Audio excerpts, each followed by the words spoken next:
Assieds-toi dans la présence de Dieu, s'il te plaît. Je veux apprécier Dieu pour cette opportunité. Je veux bénir le nom du Seigneur pour ce privilège de me tenir encore et de parler de sa part. Amen. Je crois que le thème que nous verrons aujourd'hui nous enverra à comprendre certaines choses. Et depuis que nous avons commencé à traiter des choses spirituelles, nous sommes aujourd'hui arrivés à un pan qui est très déterminant. Amen.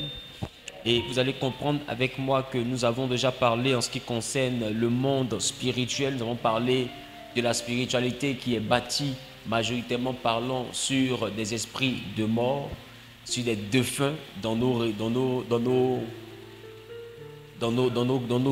coutumes, dans nos traditions. Amen. Nous voyons de plus en plus des invocations d'ancêtres. Qui a remarqué ça? Parce qu'en réalité, le monde spirituel obscur fonctionne avec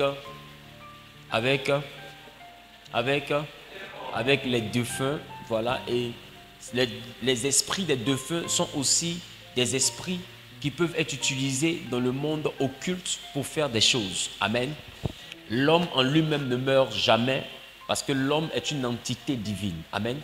L'homme est un morceau de Dieu. Donc dire que l'homme meurt, c'est dire que Dieu meurt.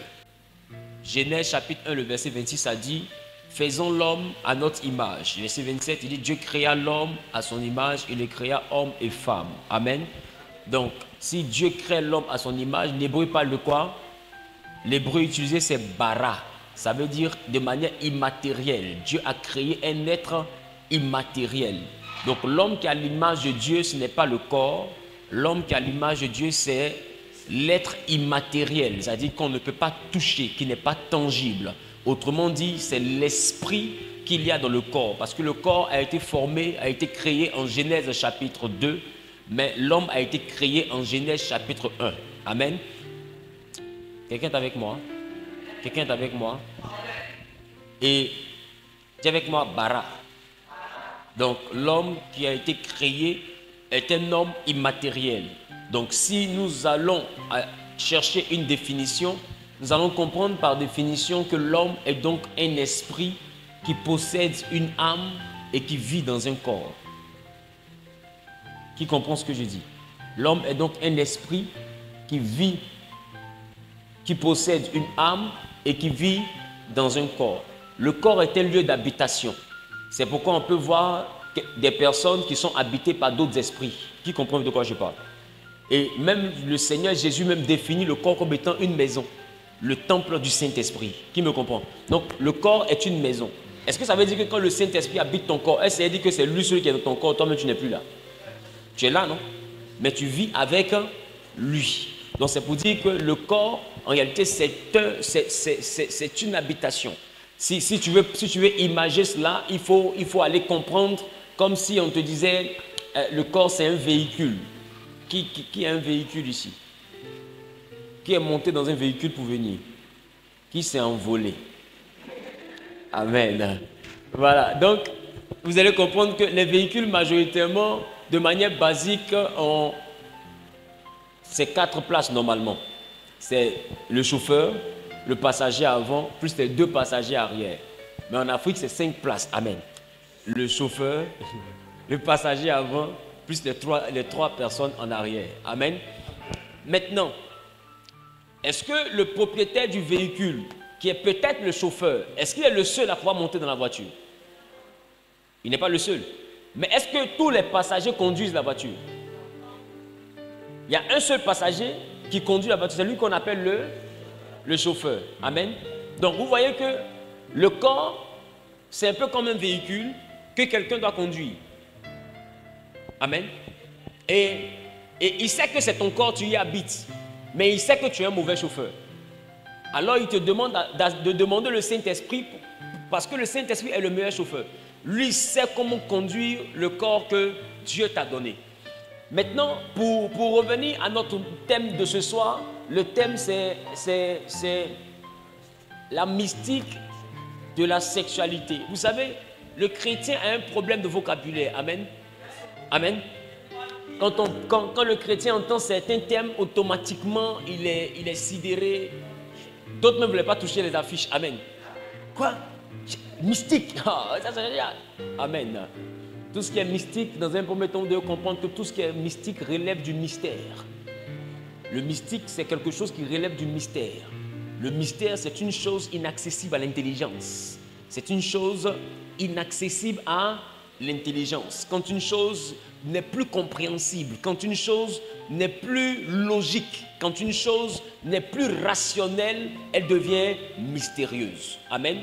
Donc, il faut comprendre que le mystère, c'est tout événement auquel l'intelligence n'arrive pas à donner une définition rationnelle.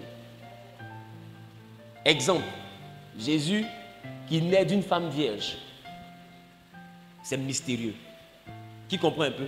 Parce que la science définit l'accouchement comme étant l'acte, sinon comme étant l'acte qui est posé 9 mois après avoir reçu une semence masculine. Amen.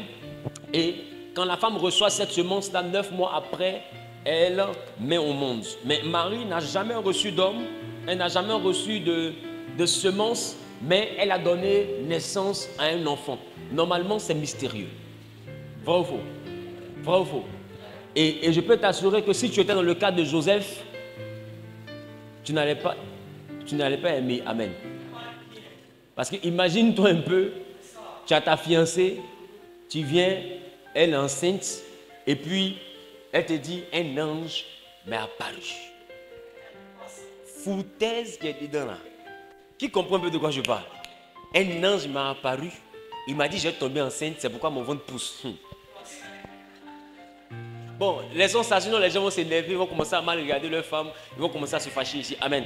Donc, la mystique de la sexualité. Vous savez, nous sommes chrétiens, quelque chose nous détruit, mais comme c'est un peu gauche, comme c'est un peu, laissez-moi emprunter ce mot, comme c'est un peu pervers, quand on entend sexe automatiquement, comme c'est tabou, on a peur d'aborder cela. Or, c'est quelque chose qui tue l'église. Aujourd'hui, s'il y a une chose qui est pratiquée dans l'église, à presque 300%, c'est le penchuali. Amen. Et s'il y a une chose qui est pratiquée dans la vie active, à plus de 700%, c'est encore le penchuali. Aujourd'hui, des gens connaissent garçons, des femmes, des jeunes filles connaissent garçons à 12 ans, à 11 ans, à 10 ans, à 9 ans. Vrai? Vrai?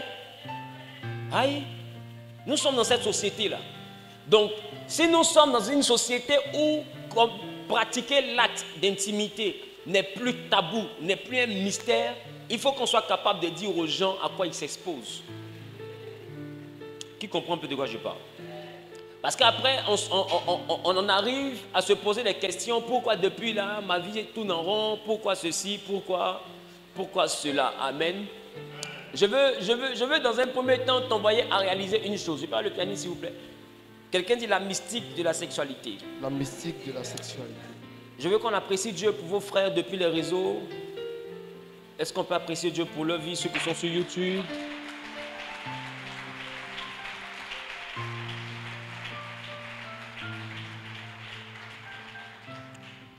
Écoute bien ce que je m'apprête à te dire, parce que on va aller de manière très progressive, car demain, on a un grand travail à faire. Amen. Amen. Mais je veux d'abord que tu écoutes et puis que tu te disposes. Amen. Dis à ton voisin, ne me dérange pas. Ne me dérange pas.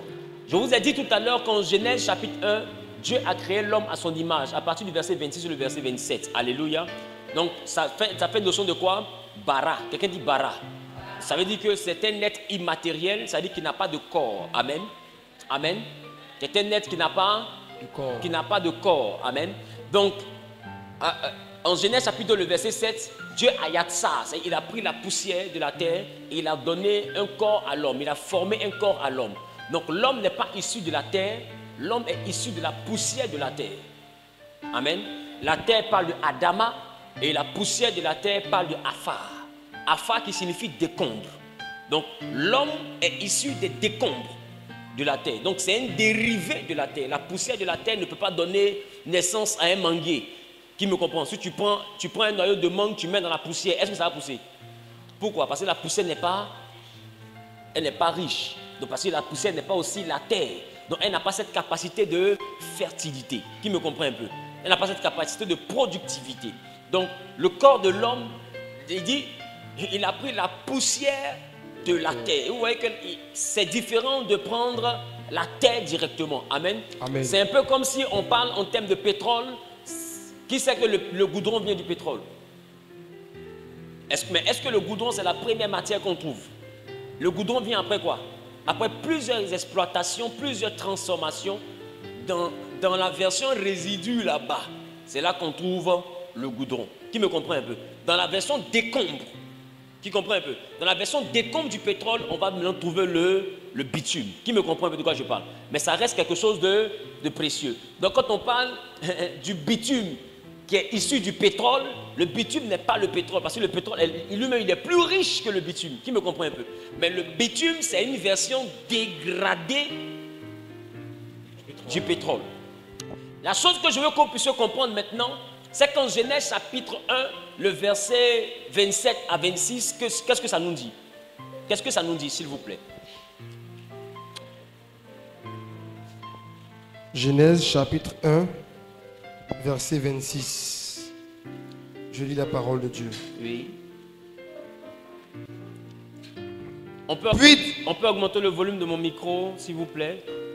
Oui. Puis Dieu dit, faisons l'homme à notre image, selon notre ressemblance, et qu'il domine sur les poissons de la mer, sur les oiseaux du ciel, sur le bétail, sur toute la terre, et sur tous les reptiles qui rampent sur la terre. Dieu créa l'homme à son image. Créer, ça veut dire bara. Dieu bara l'homme à son image. Il le créa à l'image de Dieu. Il créa l'homme et la femme. Donc ça veut dire que dans la dimension de création, l'homme et la femme ont le même âge. Assieds-toi. Dans la dimension de création, l'homme et la femme ont le même âge. La Bible dit qu'ils ont créé l'homme et la femme en même temps. Mais dans la dimension de formation, on constate que Adam a été formé avant Ève. Mais ce que je veux t'envoyer à remarquer ici, la Bible dit au commencement, Dieu créa l'homme à son image et à sa ressemblance. Donc l'homme est comme lui. Donc l'homme est comment? L'homme est comment? L'homme est esprit, parce que notre Dieu est comment? Il est esprit. Donc s'il a l'image et la ressemblance, que l'homme est comment? L'homme est esprit. Alors qu'est-ce qui va se passer? Ce que je veux t'envoyer à remarquer, c'est qu'en Genèse chapitre 1, la Bible dit, à partir du verset 31, la Bible dit, Dieu vit tout ce qu'il avait fait et voici, cela était très bon. Il eut un soir, il eut un matin, ce fut le 6e jour. Amen. C'est-à-dire que le 6e jour a été accompli. Amen. Amen. Donc, on était même dans quelle dimension? La dimension du 7e jour. Amen. Amen. Donc, la dimension du 6e jour s'est achevée avec l'homme que Dieu a créé pour que l'homme domine. Alléluia. Amen. Maintenant, ce que je vais t'envoyer à remarquer, la Bible dit Dieu a vu tout ce qu'il avait fait. Il a vu que cela était bon. Est-ce que après ça, est-ce que Dieu a fait quelque chose? Est-ce qu'il a fait quelque chose encore? La Bible dit il a fait tout. Le 6e jour, il a fini son travail. Donc le 7e jour, il a fait quoi? Il s'est reposé. Mais le 8e jour, est-ce que Dieu a fait encore?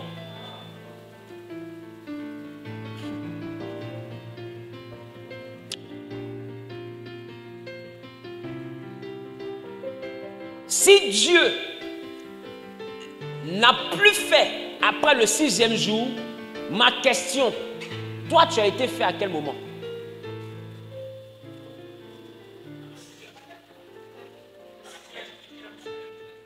Tu as été fait au 6e jour. Ça veut dire que l'homme, tous les êtres humains ont été créés au 6e jour. Est-ce que je parle à quelqu'un? Tous les êtres humains ont été créés au 6e jour.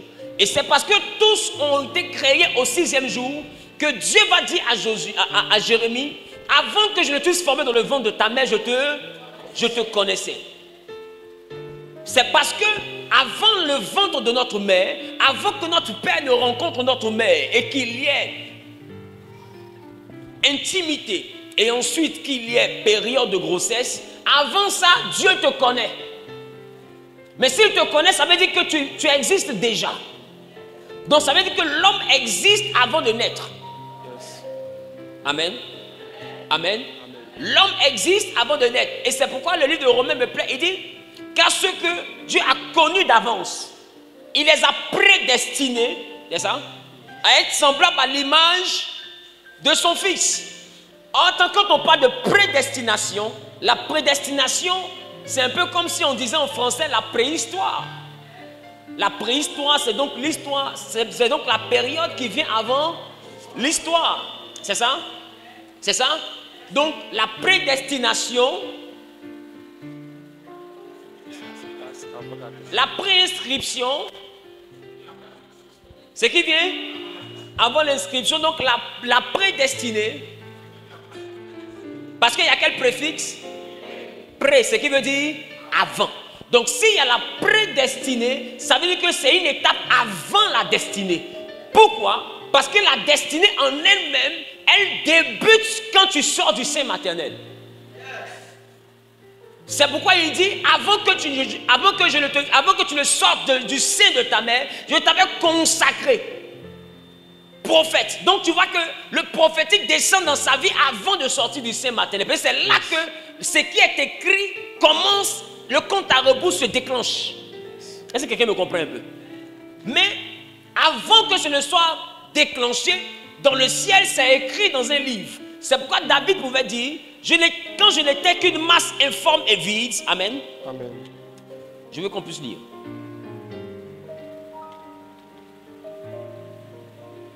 J'aime la parole de Dieu.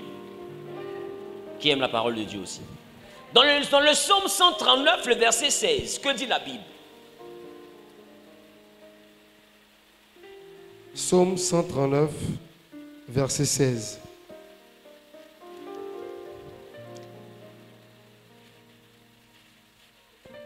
On peut aller rapidement? Oui. Je vais faire la lecture. Okay. Psaume 139, le verset 16. Il dit, quand je n'étais qu'une masse informe et vide, tes yeux me voyaient. Mais c'est quoi une masse informe? C'est quand j'étais sans forme, informe et vide. C'est que quand je n'étais qu'un esprit.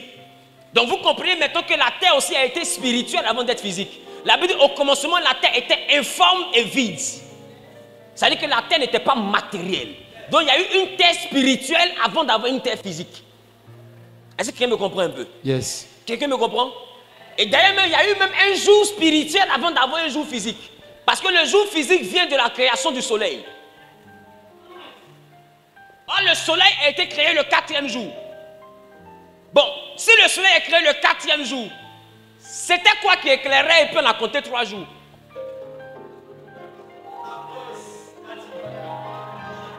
Qui comprend ce qu'il a dit?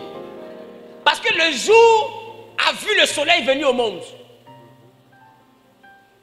Le jour est plus âgé que le soleil.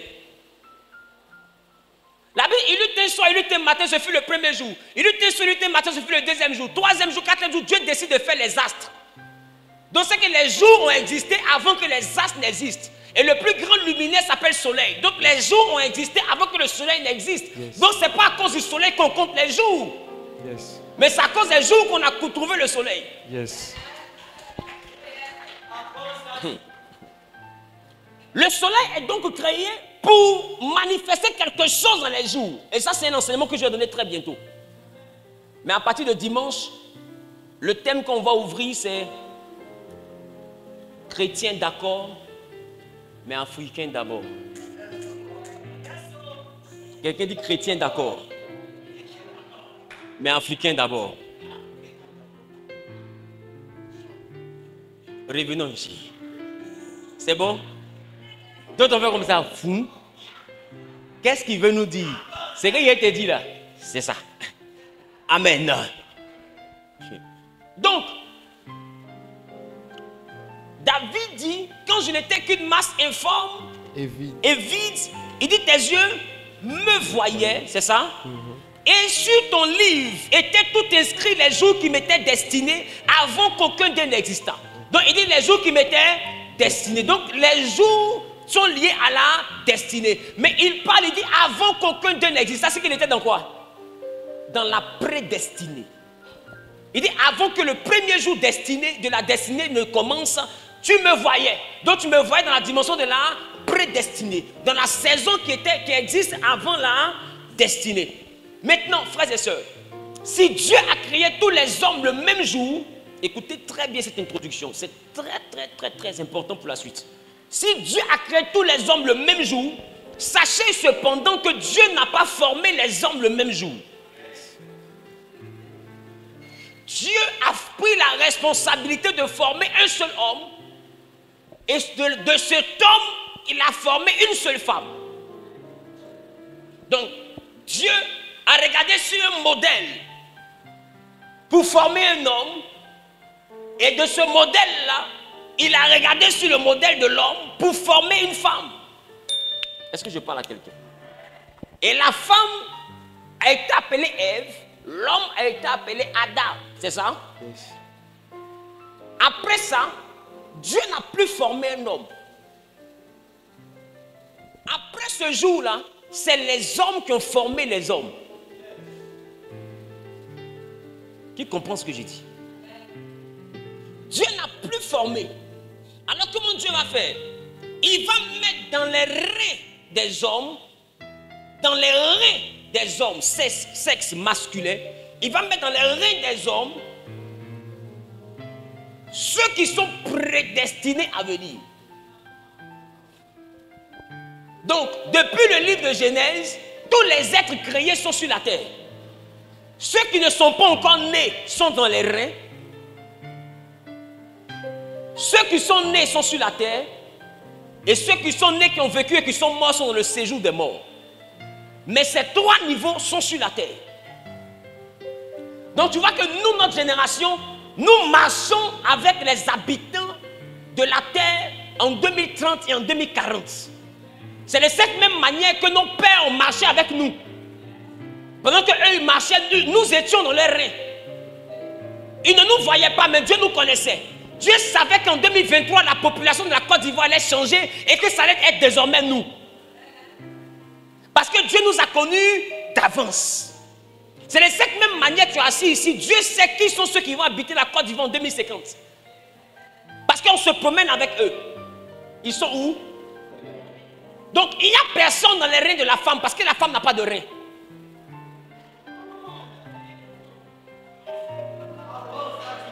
Est-ce que je parle? Yes. Il n'y a personne dans les reins de la femme parce que la femme n'a pas de reins. Et c'est parce que la femme n'a pas de reins que la femme est femme pour produire que des femmes.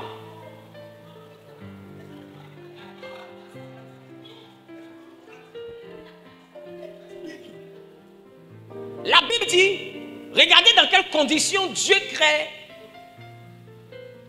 la femme.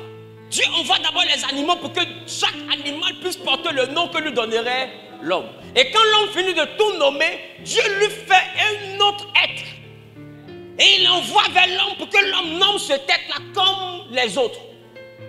Et l'homme regarde ce tête et l'homme dit, voici maintenant, c'est pas toi, hein, voici maintenant celle qui est chair de ma chair et os de mes os.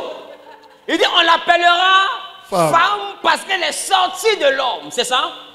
Donc ça veut dire que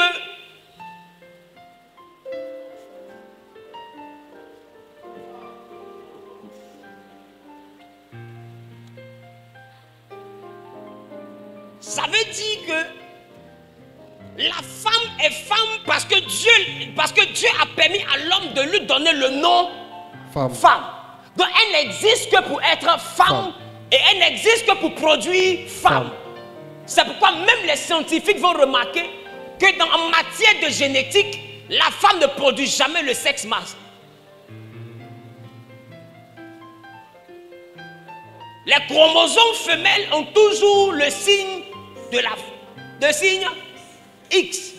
Mais l'homme vient avec quoi? X, Y. Donc il peut donner soit un X pour que ça fasse XX qui donne quoi? femme, ou il peut donner un Y, c'est qui fait quoi? X, Y qui donne quoi? Garçon.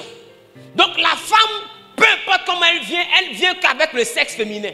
Parce qu'elle est femme, parce qu'Adam l'a appelée femme, elle existe pour porter le nom avec lequel on l'a nommée.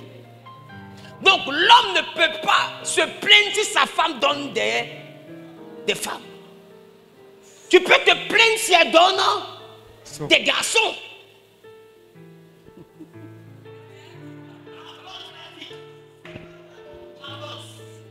Bref. Est-ce qu'on peut commencer à partir? Yes. Donc, vous voyez que la femme n'a pas de rein. Et puisqu'elle n'a pas de rein, alors la femme ne donne pas de progéniture. La Bible dit que Dieu sonde les cœurs. Et Dieu sonde les reins. Est-ce que vous savez ce que Dieu va chercher dans le cœur?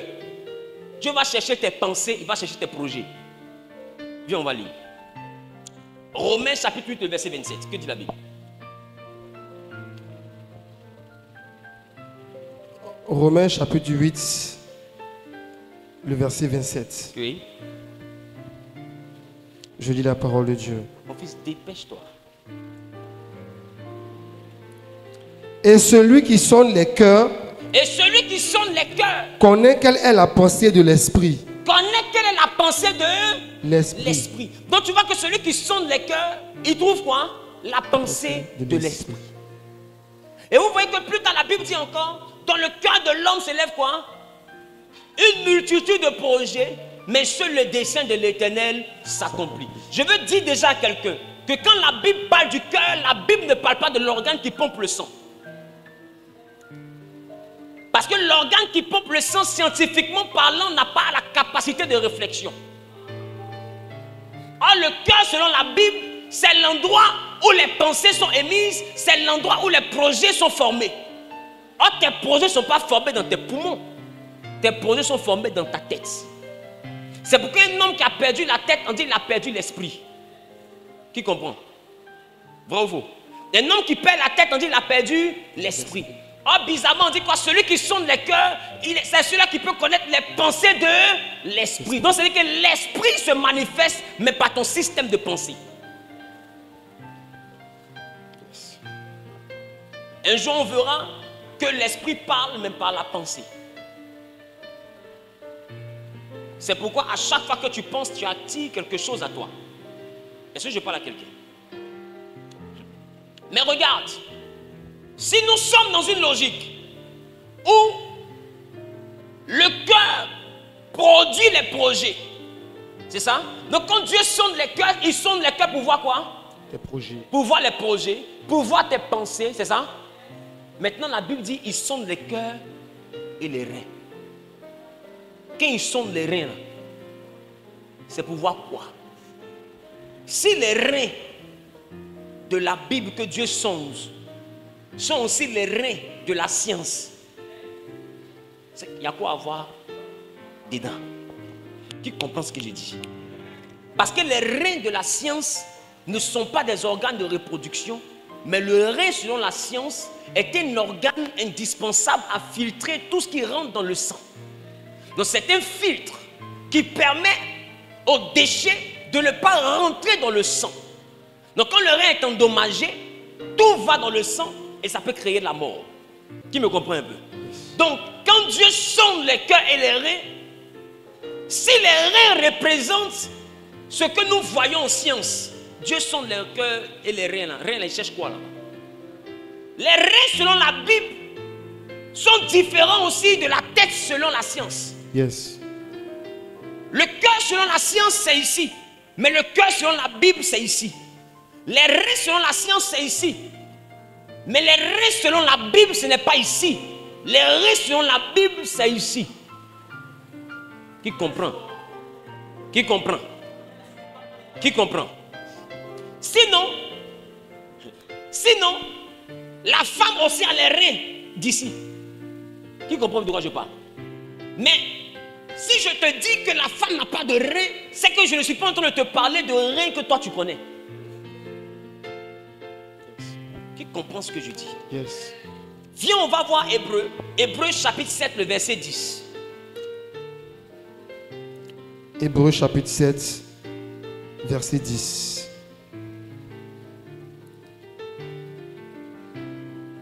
Car il était encore dans les reins de son père. Il était encore dans les reins de son père. Lorsque Melchizedek alla au devant d'Abraham. Lorsque Melchizedek alla au devant d'Abraham, Lévi était encore dans les reins de son père. Verset 5 dit quoi?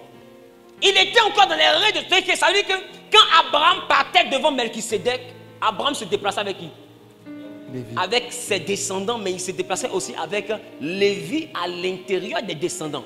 Parce que les reins comportent la descendance. Est-ce que je parle à quelqu'un? Les reins comportent la descendance. Verset 5 dit quoi? Ceux des fils de Lévi qui exercent le sacerdoce ont, d'après la loi, l'ordre de lever la dîme sur le peuple. C'est-à-dire sur leurs frères qui cependant sont issus des reins d'Abraham. Il dit qu'ils cependant sont issus des reins d'Abraham. C'est pourquoi vous allez remarquer une chose. Pour que nous soyons capables de rentrer dans l'alliance des Juifs et prélever la dîme au même titre que les Juifs, il a fallu que nous devenions d'abord des enfants d'Abraham par adoption. Parce que on ne peut pas payer de dîme au Dieu d'Abraham si nous n'avons pas de connexion avec les reins d'Abraham. Ils ont payé le dîme à Lévi parce qu'ils sont tous issus des mêmes reins.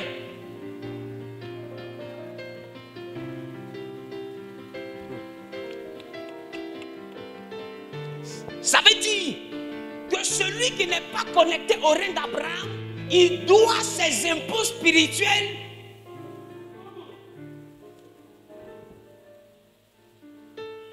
au règne auquel il est rattaché. Le Dieu de ces reins, c'est à ce Dieu-là qui doit son tribut.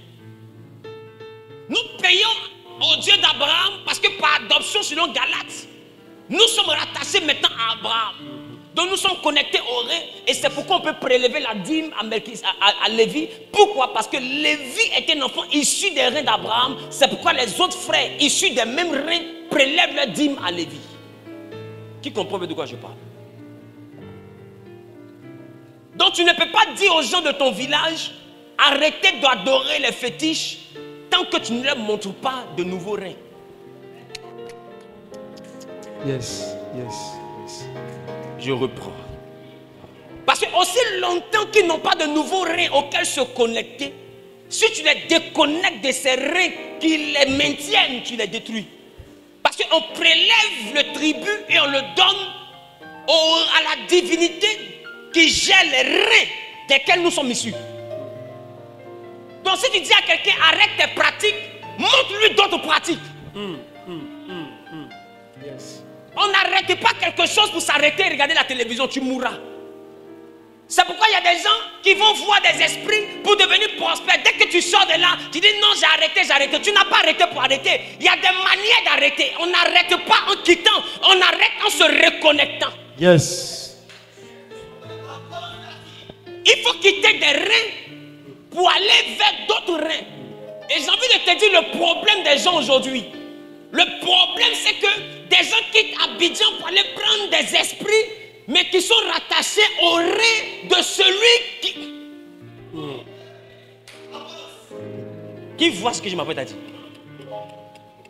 Tu vas prendre un esprit au Burkina pendant que tes reins sont rattachés à Azopé. C'est pourquoi tu vas voir que les mêmes esprits qui tuent les étrangers ne tuent pas autant les mêmes Béninois.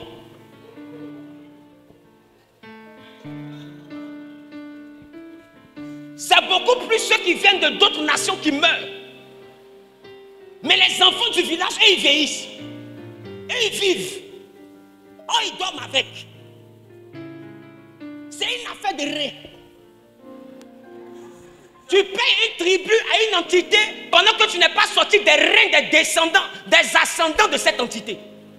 Cet esprit-là connaît le Père. Il connaît le Père de son Père. Il connaît le Père du Père de son Père. C'est une affaire de reins connectés à lui de génération en génération. Toi, tu quittes là-bas avec tes reins. Tu viens rentrer dans quelque chose de rénal. Pendant que tu n'as aucune ramification avec eux. Qui comprend ce que j'essaie de dire? Si tu n'es pas spirituel, tu ne peux pas comprendre ce que j'ai dit. C'est une affaire de reins. Alors le jour où les entités vont se mettre à chercher un poulet, ils vont commencer à chercher autour de ceux qui sont connectés mais qui ne se souviennent pas des reins.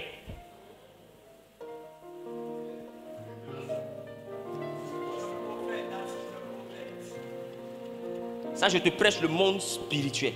Yes.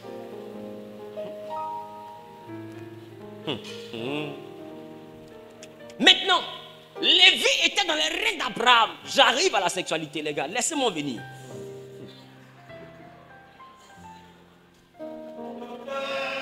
Dis à ton voisin, laisse-le venir. Mais je sens que d'autres sont en train de dire, mais le truc là, c'est pour ça qu'on est là. Qui est là pour ça? Mais je vous assure que moi aussi je suis là pour ça. Amen. Donc, dis avec moi, on sera là-bas comme ça. Ça veut dire, à chaque fois que quelqu'un, un homme se lève pour aller devant une divinité, pour se connecter à cette divinité, il se déplace avec des habitants dans ses reins. Je vais aller jusqu'à vous expliquer le piège mystique du préservatif. Et les raisons pour lesquelles ils ont lancé le VIH sur la terre.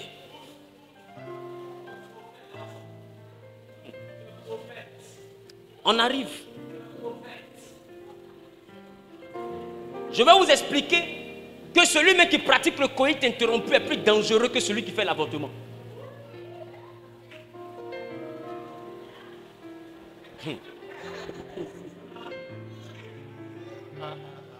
Est-ce que vous savez que dans votre Bible, Dieu a tué quelqu'un qui versait sa semence par terre?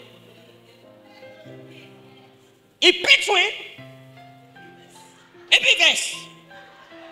Il peut tuer et puis verse. Pourquoi? Parce qu'il ne veut pas enfant. Dieu l'a frappé, il est mort.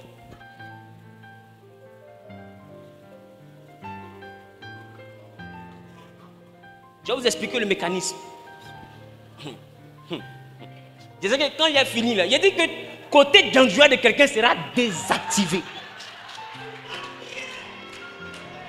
Quand j'ai fini le message, il a dit il y a le côté dangereux de quelqu'un qui va. Il a dit la personne va faire comme ça. Stop. Il dit stop quoi? Il dit non. Blondéa là, c'est bon. Je me repose. Parce que derrière il y a jeans, il est gâté même les gars, il est gâté. Qui comprend ce que je dis? Yes, Dad. Donc nous sommes dans une dimension où les êtres humains sont immatériels et sont stockés où? Dans les reins. Et je vous ai dit que tous ceux qui sont immatériels sont gardés dans les reins, mais Dieu a pris sur lui de former deux, Adam et Ève. Maintenant, eux, ils ont la responsabilité de former les autres. Mais ce que je vais vous envoyer à comprendre, les garçons gardent les invisibles, mais la femme, c'est l'usine de fabrication du nefesh. Le corps, c'est la femme qui le fabrique. C'est pourquoi Jésus n'a pas eu besoin de la semence d'un père physique, parce qu'il sait que le corps physique ne dépend pas des reins. Le corps physique dépend de la matrice. C'est ça l'usine. Donc il faut qu'une femme mette à sa disposition son usine. Donc dès l'instant qu'il y a une femme, la femme se dit qu'elle doit recevoir une semence. Ce qu'elle ne sait pas, c'est que la semence ne vient pas seulement d'ici. La semence peut venir aussi d'ici. La Bible dit on ne conçoit plus en enfance.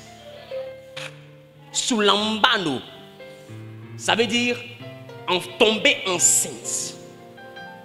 Donc ça veut dire que concevoir, que le système de pensée fait tomber enceinte. Donc il fallait que Gabriel explique à Marie comment ça se fait. Dès l'instant qu'elle arrive à accepter comment ça se fait, c'est que c'est fait. C'est pourquoi à chaque fois que Dieu te donne des choses, ne cherche pas à analyser, comprends. Comprendre, c'est dire accepte. Comment ça se fait, c'est plus à ton niveau. Tu seras milliardaire, il faut dire je reçois. Devant la banque réfléchir. Pour ici là. Wow. Qui comprend ce qu'il dit? Reçois d'abord. Parce que quand tu acceptes quelque chose, tu soulambano, tu tombes enceinte. Donc les gars, nous nous baladons en tant qu'hommes avec des invisibles. Ils sont sous forme de semences. Et ils sont stockés dans une entité qu'on appelle les reins. Les femmes se baladent avec une machine qui est ici et qui permet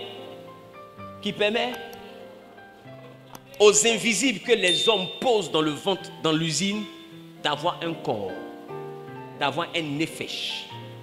Et c'est pourquoi en Genèse chapitre 4, le verset 1, écoutez ce que Ève va dire. Genèse chapitre 4, verset 1.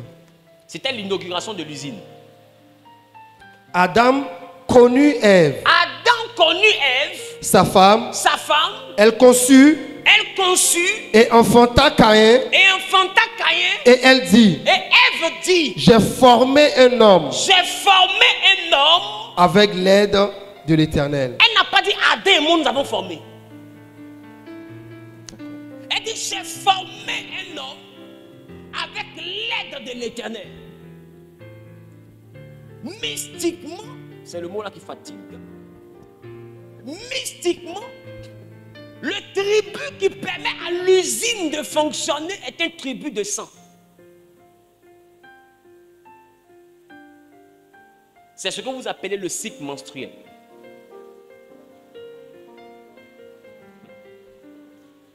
Qui comprend ce que j'ai dit?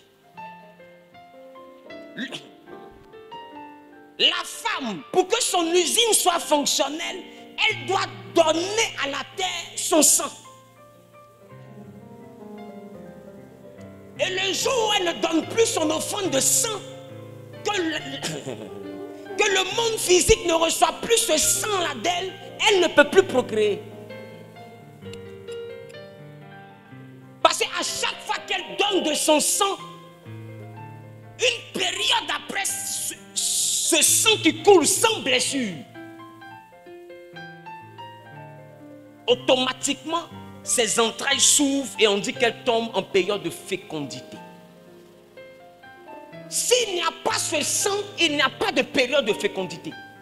Et s'il n'y a pas de période de fécondité, peu importe le nombre de semences qui entrent à l'intérieur, aucun homme ne se forme.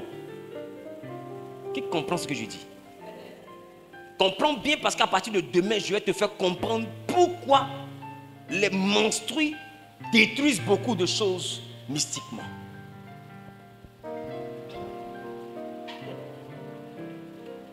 Et je vais te faire comprendre que beaucoup parmi vous, vous échouez dans vos vies parce que vous dites que Jésus a tellement tout payé que vos femmes sont dans leur période menstruelle et vous les connaissez dans cette période. On ne touche pas une femme qui est en train de payer son tribut. Si tu veux, touche. Mais ne cherche pas ton blocage chez les sorciers. Ton blocage vient du sang que tu ne respectes pas là. Bref. Ça, c'est à partir de demain, on va comprendre ça. D'autres sont en train de me regarder. On va où? On s'en va là-bas. Donc, Ève dit, j'ai formé, moi, j'ai formé un homme. Elle n'a pas dit j'ai créé. Elle dit, j'ai formé. Yatsa. L'action de donner un corps. Elle dit, j'ai formé un homme avec l'aide de l'Éternel. Moi, j'ai formé un homme. Je n'ai pas créé. Dieu a créé les hommes et les a mis dans les reins des garçons. Mais moi, je viens de réussir mon test. Mes entrailles là fonctionnent. J'ai réussi à donner un corps au premier être humain. Elle l'a appelé Caïn. Est-ce que je parle à quelqu'un? Est-ce que je parle à quelqu'un? Donc, si nous voulons maintenant essayer de comprendre Adam connu Ève, un homme qui connaît une femme, ce n'est donc pas d'abord une partie de plaisir, mais connaître une femme, c'est la capacité à introduire dans son sein un invisible à qui nous donnons la chance d'avoir un nefesh. Donc, l'acte d'intimité est avant toute chose une requête du physique afin de permettre à quelqu'un du monde invisible d'atterrir dans les entrailles et de prendre forme. Parmi ceux que Dieu a connus d'avance, par le contact, le monde spirituel, l'assemblée de ceux que Dieu a connus d'avance peut s'ouvrir afin que celui que Dieu a prédestiné pour cette saison atterrisse dans les entrailles de la femme concernée et vienne sur la terre. C'est pourquoi je veux dire à quelqu'un, les oins ne sont pas que les pasteurs, les oins sont aussi les parents. Parce qu'un oin, c'est un choisi. Pour que tu viennes au monde, Dieu a choisi une femme. Qui comprend un peu ce que j'ai dit? Qui comprend ce que j'ai dit? Et il a choisi un homme. L'homme béni. Mais la bénédiction de la mère. Maman. Mon A. Mon A. Mon 1. Ça fait quoi? Maman. La bénédiction de la mère a une capacité que beaucoup négligent. Donc voici que quand Adam connaît Ève, Caïn qui était encore qu'un invisible, c'est-à-dire immatériel, informe et vide, finit par être formé et sort des entrailles d'Ève. Quand la période de formation finit, cette matrice-là s'ouvre et fait descendre. Qui comprend de quoi je parle? Yes. Mais avant que la période ne se déclenche, elle reçoit une requête, le surnaturel s'ouvre. Celui que Dieu a connu d'avance descend, forme et après la formation, elle relibère. L'appareil génital de la femme n'est pas n'importe quoi. J'ai dit la dernière fois, l'étoile de la femme se trouve dans ses entrailles.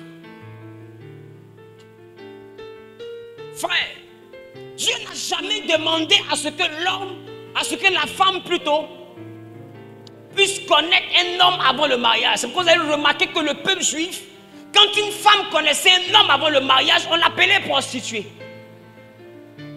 La prostituée, bibliquement parlant, n'est pas seulement celle qui lance le foulard.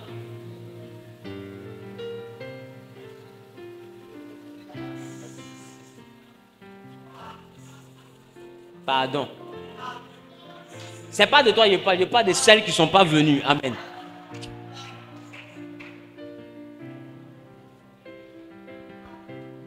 Quand les fils de Jacob ont vu que le prince de l'autre peuple avait violé leur sœur Tamar, la Bible, ils ont réclamé la vengeance et Lévi et Siméon sont allés accomplir une vengeance. Pourquoi? Parce qu'ils ont résolu le faire, parce que simplement ils se sont dit que Tamar a été réduite à une prostituée. Est-ce que quelqu'un me comprend? Elle était réduite à une prostituée. Quand on parle de Jephthé, était le fils d'une prostituée, ça ne veut pas dire seulement que sa mère lançait le foulard. Ça veut dire que sa mère n'était pas mariée et avait contact avec un homme marié. Ou bien un homme. Mais cet homme-là était marié, dans le cas de Jephthé. Et quand elle tombe enceinte, c'est un enfant hors mariage, avec une femme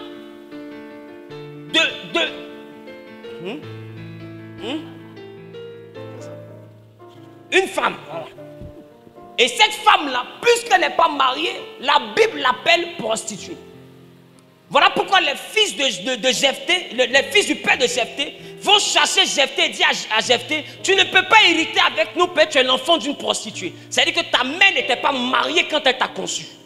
Qui comprend ce que j'ai entendu dire? Et ils ont chassé l'enfant. Qui comprend? Abraham n'a pas eu que Isaac. Mais Isaac était l'enfant que Abraham a eu avec la femme légitime. Donc c'est Isaac que Dieu appelle la postérité.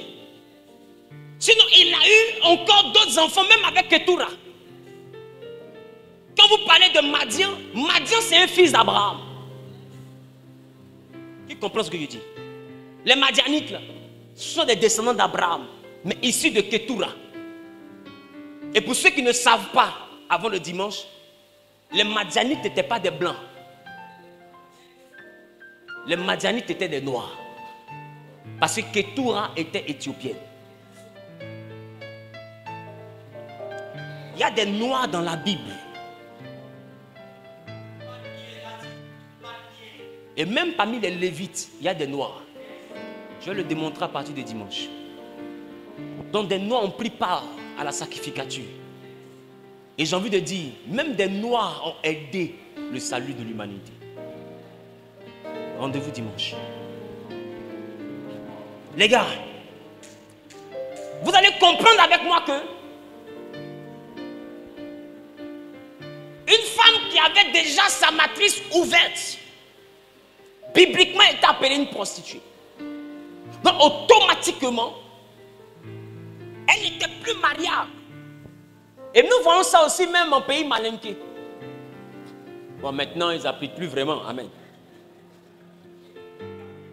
C'est mélangé. Hein? Sinon, dans le temps, ils avaient un drap blanc. Qui c'est ça? Et quand la femme va à la nuit de noces, lune de miel, le matin, les femmes viennent prendre le drap pour voir si le drap est sale. S'il est propre, ta famille a honte. Qui comprend un peu? Ça veut dire que c'est mélangé. Mais s'il est sale, ta famille est honorée. Ça veut dire que ta matrice était fermée. Est-ce que quelqu'un comprend ce que je dis? Yes. Femme, quand Dieu dit que la femme est l'aide de l'homme, elle n'est pas laide avec les muscles.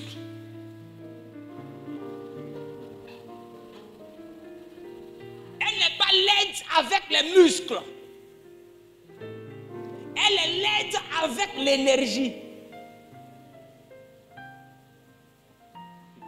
Voilà pourquoi la Bible dit celui qui trouve une femme trouve le bonheur. Parce que c'est la femme qui transporte bonheur. C'est pourquoi il y a des gens, avant de prendre une femme, ils consultent pour voir si elle transporte bonheur. Parce qu'une vraie femme n'est pas celle qui a le truc mou. Faouan. Une vraie femme, c'est celle qui transporte le bonheur. Donc, la femme est donc une source de ressources. La femme a en son sein tout ce qui est utile pour faire réussir son homme. C'est pourquoi une femme qui a encore l'étoile intacte, elle peut ne rien avoir, tu n'as rien, mais elle rentre dans ta vie monte. Ça ne chauffe pas. La femme a cette capacité. Sans appeler à gauche ni appeler à droite. Il faut juste que ce qu'elle transporte soit intact. Et il y a aussi des femmes qui sont vides. Et quand je dis vide, ça ne veut pas dire que tu es prostituée ou bien tu es bouclé, tu es sorti de toute la terre. Non. Hein. Tu peux même avoir à commettre l'erreur. Le premier homme où tu commets l'erreur est un initié à quelque chose. Et quand lui vient prendre quelque chose. Parce que ce que vous ne savez pas, le mariage n'est pas à la mairie. Le mariage, c'est sur le lit.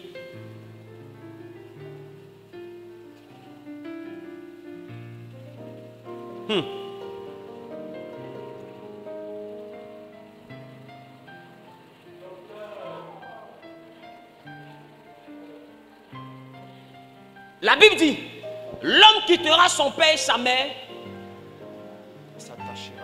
Je ne sais pas si c'est moi qui vois mal. Pourquoi vous me regardez mal? Chapitre 2, le verset 24 de Genèse. Genèse chapitre 2, verset 24. C'est pourquoi l'homme quittera son père et sa mère et s'attachera à sa femme. Et ils deviendront une seule chair. Et ils deviendront une seule chair. Seule chair. Donc ça veut dire que l'homme quitte son père et sa mère, s'attache à sa femme et les deux femmes un. Quand on regarde ça, on a l'impression qu'on parle de mariage. Ça dit tel que je te donne cette alliance. Et puis là, il regarde. Signe de mon amour, ma fidélité et mon respect. Oh, dans la salle, là, il y a sa maîtresse. Les gens sont mauvais. Amen. Amen. Le mariage n'est pas la cérémonie. D'ailleurs, mais le mariage n'est même pas l'église. L'église ne marie pas, l'église bénit le mariage. Yes. Les parents ne marient pas, les parents permettent le mariage. Yes. Et ils réclament leurs droits. Qu'on appelle dot dans d'autres coutumes, mais qui n'est pas valable dans d'autres coutumes. Qui comprend ce que je dis? Qui comprend? C'est pourquoi tu vas mettre pagne, tu vas mettre liqueur que tu veux, ça t'a fait brasserie, ça c'est ton problème. Tu vas mettre pagne, ça, si tu veux que ça devienne une société de wax, c'est ton problème. Mais avant que la fille là ne te suive, ils vont l'appeler. Le monsieur là, il dit il te veut, voici ce qu'il a envoyé. Est-ce que tu veux le suivre? C'est vrai ou c'est faux? Et c'est elle qui dit oui. Ça veut dire qu'ils n'ont pas le pouvoir de déclencher le mariage. Yes. Qui comprend de quoi je parle? Qui comprend de quoi je parle? La femme dans la Bible qui m'a fait peur, c'est la femme d'Isaac. Voici une femme, Abraham envoie Élisée de Damas. Élisée de Damas va avec des chameaux, des bracelets en or et tout. Il arrive, il rencontre la belle famille. Élisée de Damas explique, il dit, ah mon Seigneur cherche une femme pour son fils. Donc il a envoyé des présents. Élisée de Damas a pris les bracelets en or. Qui comprend? Il a mis ça sur Rebecca. Il a donné les présents. Le papa de Rebecca demande à Rebecca, Rebecca, tu es parti avec le monsieur là. Qui a vu qu'ils ont posé la question? Elle dit, s'il a donné ce qu'il faut, je m'en vais. Vous savez pourquoi Rebecca me fait peur? Parce qu'on n'avait pas encore WhatsApp. On n'avait pas Facebook. On n'avait pas Instagram. On n'avait pas smartphone. Parce qu'au moins si on a tout ça, on peut dire voilà sa photo. Tu ne sais même pas si c'est Boubou du temps, Marie. Qui comprend ce qu'il dit? Tu ne sais même pas qui a envoyé or là. Rebecca a vu or. Elle dit moi, je m'en vais. Son papa sait pourquoi il a posé la question. Bébé, tu veux partir? Parce qu'il envoie or, c'est trop facile. Et si tu t'en vas et puis on t'attend pour couper ta tête. Elle dit moi. Oh, j'ai vu ici là. S'il a pu donner cette quantité d'or à son serviteur pour voyager, sachant qu'on peut le braquer.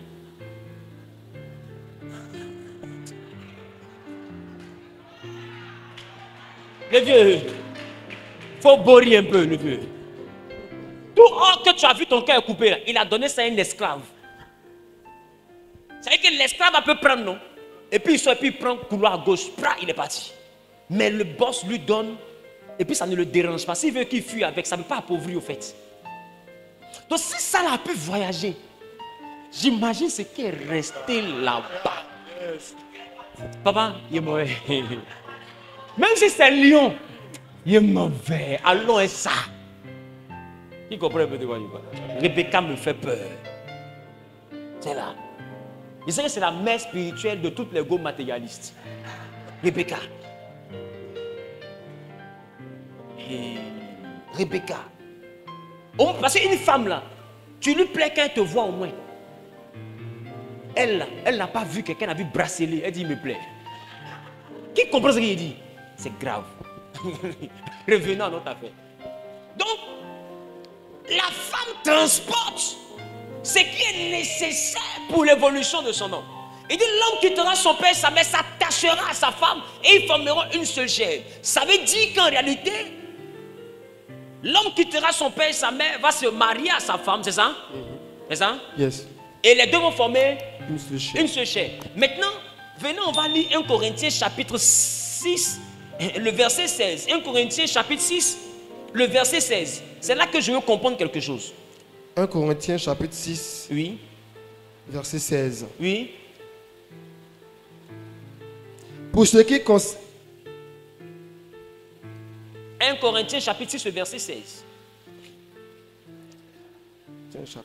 Voici. Loin de là, ne savez-vous pas, il dit, est-ce que vous ne savez pas que celui qui s'attache à la prostituée, est un seul corps avec elle? Est-il dit, oui, les deux deviendront une seule chair. Les deux deviendront une seule chair. Or, Genèse avait dit quoi? L'homme quittera, laissez le verset, l'homme quittera son père et sa mère et s'attachera à sa femme. On dit, est-ce que vous ne savez pas que celui qui s'attache à une prostituée, ça veut dire qu'attaché à prostituée et puis attaché à sa femme, est-ce qu'une prostituée on l'envoie à la mairie? Ça veut dire que il y a quelque chose que tu fais à ta femme, que tu peux faire à la prostituée, qu'on appelle s'attacher. Qui comprend?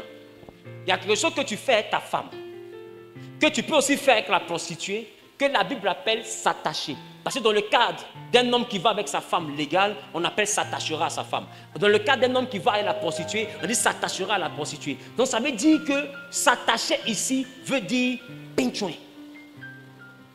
Donc un homme qui pinchouin avec une prostituée fait un seul corps avec elle, car les deux deviendront une seule chair. Ça veut dire qu'en Genèse, quand Dieu est en train de dire l'homme quittera son père et sa mère, s'attachera à sa femme, et les deux ne formeront plus deux, mais formeront une seule chair, Dieu parlait de l'acte intime. Parce que dans le jardin, il n'y avait aucun mère pour les marier. Yes. Dans le jardin, il n'y avait aucun parent pour prendre une dot. Yes. Mais le mariage a existé. Non, le mariage n'est pas d'abord le maire. Le mariage n'est pas d'abord les parents. Le mariage, c'est l'acte d'intimité entre l'homme et la femme. Maintenant, je vais t'envoyer à remarquer une chose. La Bible dit, l'homme quitte son père et sa mère et s'attachera à sa femme. L'acte sexuel est comparé à s'attacher. Se lier. Se connecter. Et la Bible dit cette connexion qui est possible avec ta femme est aussi possible avec la prostituée. Donc si l'acte du pinchoueli est donc le mariage, ma question, toi qui pries parce que tu es célibataire, avec un peu de recul, est-ce que tu ne peux pas essayer, juste quelques secondes, de calculer combien de mariages tu as déjà fait? Yes.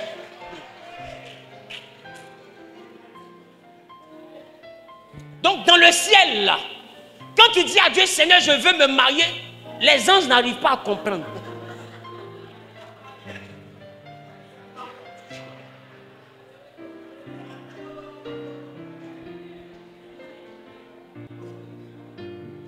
Regarde ta voisine, il faut dire, on ne peut pas comprendre ton affaire là.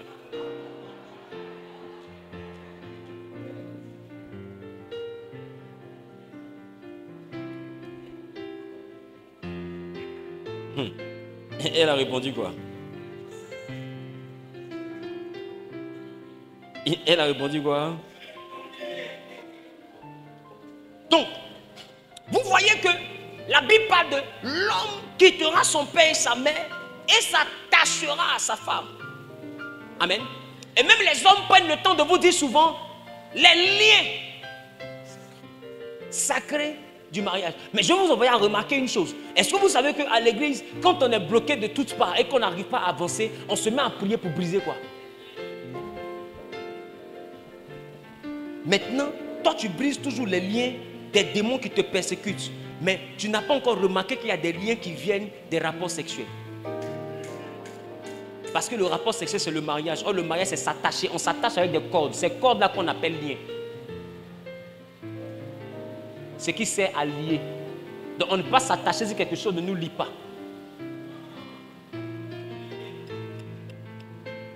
Ça veut dire que tu peux être ici et tu es déjà lié à 200 personnes. C'est pas moi qui dis. Hein. Moi je m'amusais. Hein. Mais toi tu peux compter. Moi là, moi je m'amuse mal. Mais toi, tu peux compter. Donc tu vois que quand tu rencontres quelqu'un qui te dit, moi-même là, je n'ai pas connu beaucoup d'hommes, il n'y a connu que 3. C'est pas quelqu'un qui ment. Hein. Qui comprend ce que j'ai dit? Bizarrement, toutes les sœurs ont connu 3 personnes. Majoritairement 4. Le premier, c'est lui que j'ai connu. Le deuxième, je pensais que c'était bien, ça n'a pas marché. Le troisième, il m'a menti. Le quatrième, c'est de lui. Elle-même, je viens à peine de me séparer. Là. Toi, tu es le 5e. Allons à ça. Est-ce que je parle à quelqu'un? Yes.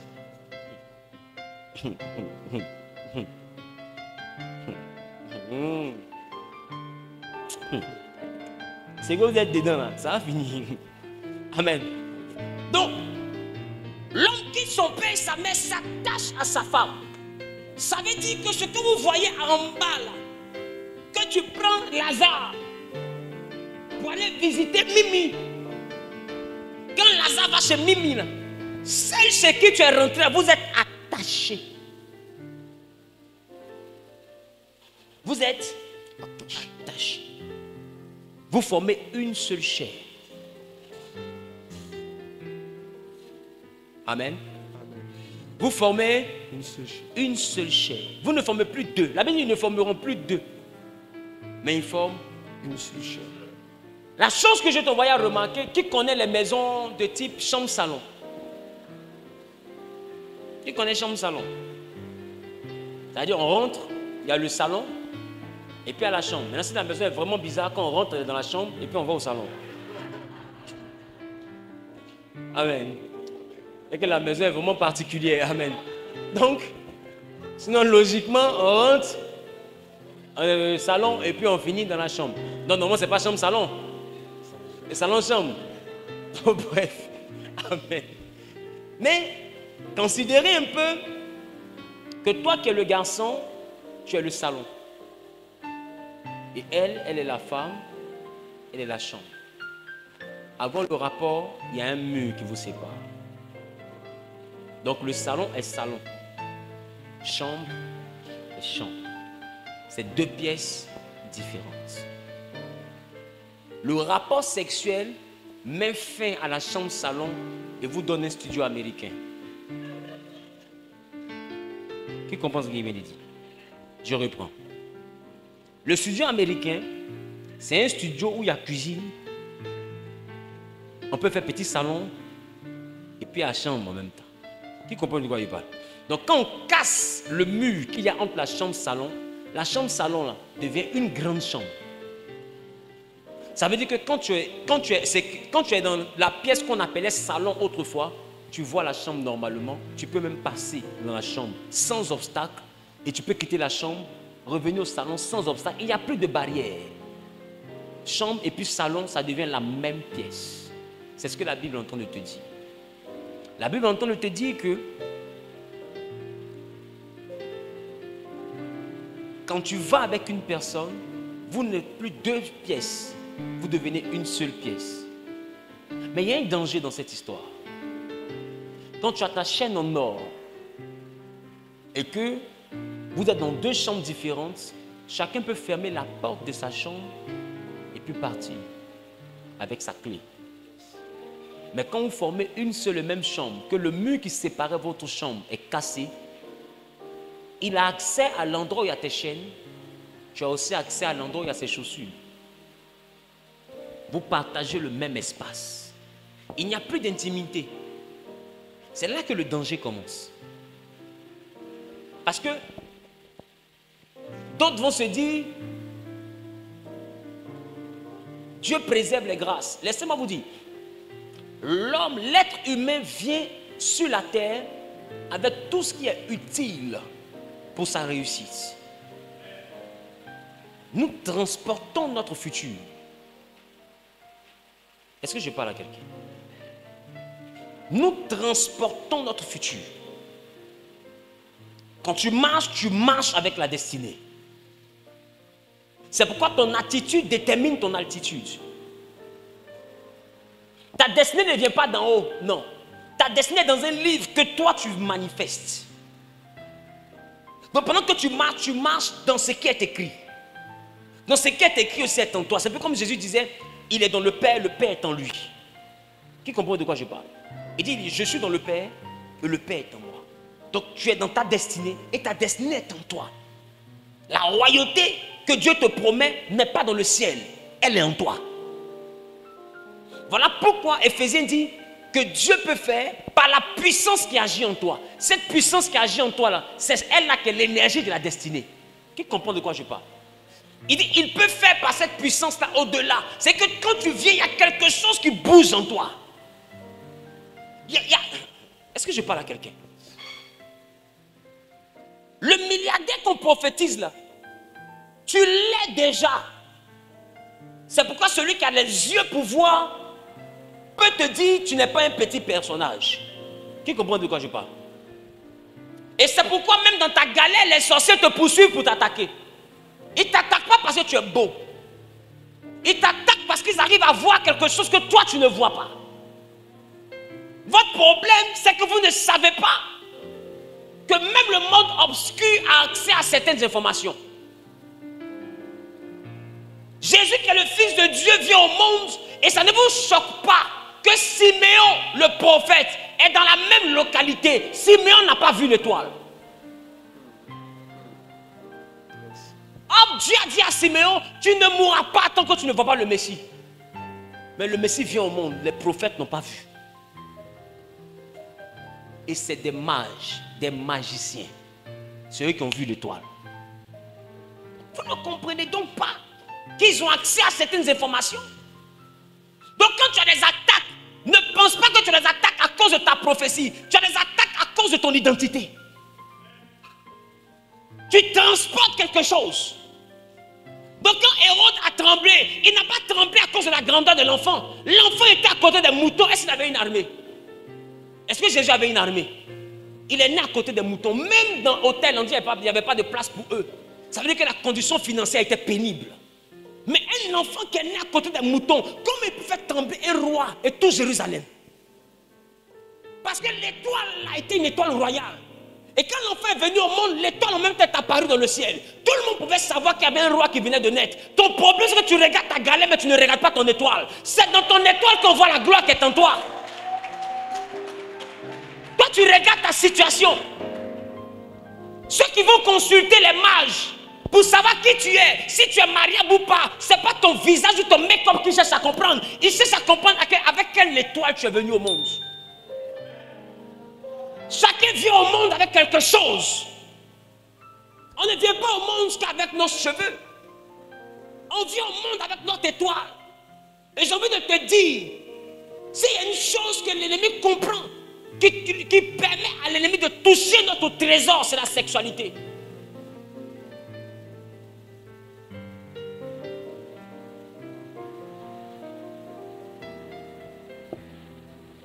Est-ce que vous savez que tout ce que Dieu te donne, il le donne sous forme spirituelle, mais c'est caché dans ce qu'on appelle l'âme. Voilà pourquoi Jean pouvait dire, je souhaite que tu prospères à tous égards, comme prospère quoi? L'état de ton âme. C'est ça? Yes. C'est ça? Donc la prospérité est rattachée à quoi? À l'âme. Sinon à l'état de ton âme. Mais majoritairement, qu'est-ce qui est lié? Qu'est-ce qui est lié spirituellement? Qu'est-ce qui est attaqué? À quelle dimension de toi on lance le sort avant que ton corps ne tombe malade? Qu'est-ce que les gens tuent en sorcellerie? Vous ne voyez pas que tout part de l'âme? Maintenant ma question, quand tu tombes amoureux, lui qui est en face, tu l'appelles comment?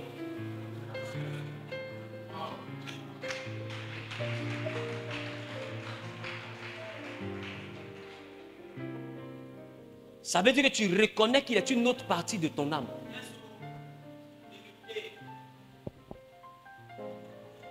Je ne sais pas si je parle à quelqu'un. Est-ce que je parle à quelqu'un? Tu sais pourquoi tu dis âme sœur? Parce que le rapport sexuel unit automatiquement deux âmes. Quand on dit les deux s'attacheront et formeront une seule chair, je veux te faire comprendre que Lévitique 17, 11, chapitre 17, le verset 11 dit la vie de la chair. Donc on dit une seule chair. On dit la vie de la chair est dans l'âme. Donc si vous formez une seule chair, c'est que vous formez une seule âme.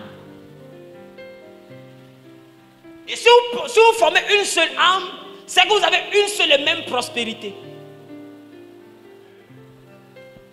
Ça veut dire que ce qui est à lui est à toi. C'est une communauté de biens. Mystiquement, la séparation des biens n'existe pas.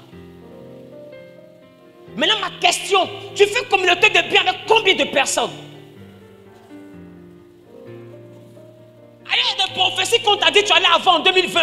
Tu dis à Dieu, je n'ai pas eu. Dieu te dit, il t'a béni. Tout le monde te dit, mais tu es une femme bénie. Mais tu ne vois pas la bénédiction. On dit, tu es un homme béni. Tu ne vois pas la bénédiction. Pourquoi? Parce que les bénédictions viennent sous forme d'opportunité. Avant que ça ne rentre dans ta vie, ça s'évapore. J'ai envie de te dire, quand on met l'eau dans un tuyau pour aller dans ta douche, et que l'eau passe par le compteur, mais n'arrive pas dans ton robinet, c'est qu'il y a une connexion au milieu. Il y a une connexion au milieu. Or, celui avec qui tu parles devient une même âme. Non, il devient un même tuyau avec le tuyau qui doit t'envoyer l'eau dans la douche. Donc, il peut y avoir déviation d'eau. Donc, du coup, toi, tu ouvres ton robinet. Au lieu d'avoir l'eau pour te rincer, c'est une goutte, tac, et puis on dit l'eau est coupée. L'eau n'est pas coupée. L'eau est déviée.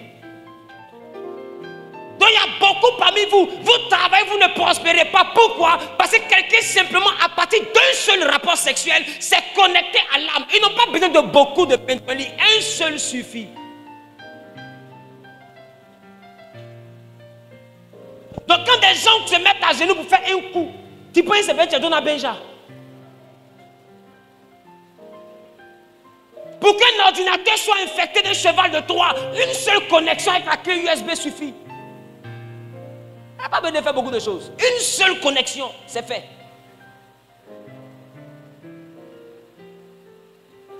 Donc il y a des choses que tu es en train de rechercher dans la vie, que tu as laissées dans une chambre d'hôtel. Il y a des gens qui sont en train de prospérer à partir de ce que toi tu produis. Ce n'est pas nouveau. Dans la Bible, un homme s'appelait Potiphar. Il a prospéré à partir de ce que Joseph produisait. Un autre s'appelait Laban. Il dit à Jacob, j'ai appris par divination, mes fétiches m'ont révélé que c'est à cause de toi que je prospère. Le beau-père de Jacob a dit ça à son beau-fils. Il dit, reste encore un peu, parce que mes fétiches m'ont révélé que c'est à cause de toi que je prospère. Il y a des gens mystiques qui savent que c'est à cause de telle fille je prospère. Il y a des femmes mystiques qui savent que c'est à cause de tel jeune je prospère. Tu penses qu'elle est avec toi pour rien? Elle paye une voiture pour toi, tu es content, il y a quelque chose qu'elle tire.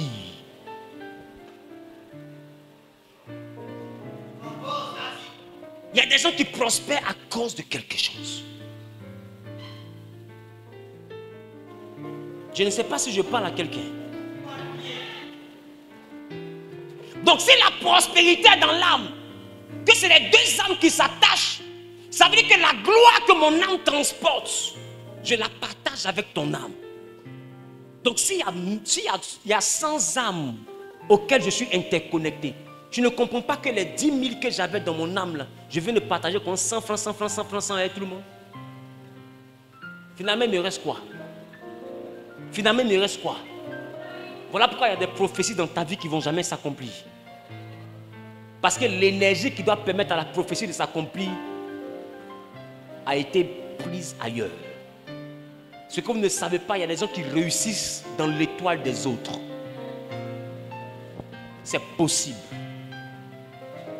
C'est possible. Si avec juste la nourriture, Jacob a pu avoir un droit légal de voler le droit d'aînesse d'Ésaü, et avec le rapport sexuel, quel droit tu donnes à quelqu'un?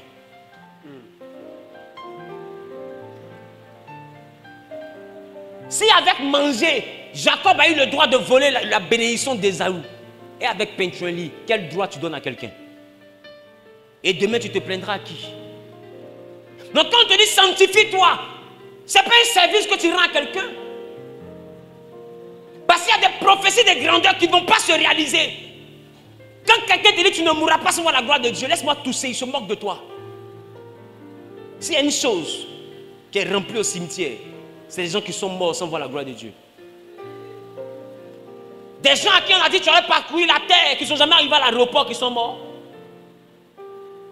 Des gens à qui ils ont dit tu seras un grand chef d'entreprise. Il a eu son concours avant d'aller le premier jour, il est mort. C'est rempli au cimetière. Même des hommes de Dieu à qui ils ont dit tu auras un grand ministère, il n'y aura pas l'homme pour toi. D'autres sont morts.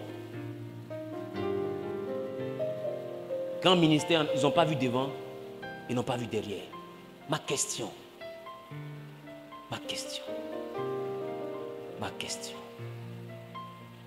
Où as-tu laissé ta grâce?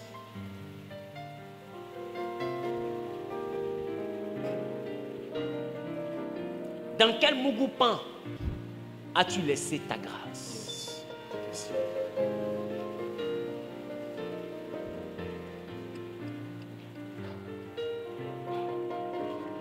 Un homme est en train de dire, oh, ça c'est les femmes, on est en train de parler. Est-ce que tu sais que l'homme se déverse aussi par la semence?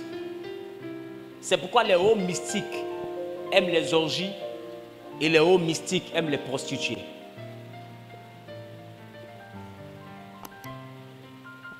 Bref. Allons-y dans le livre de 1 Corinthiens chapitre 7, le verset 4.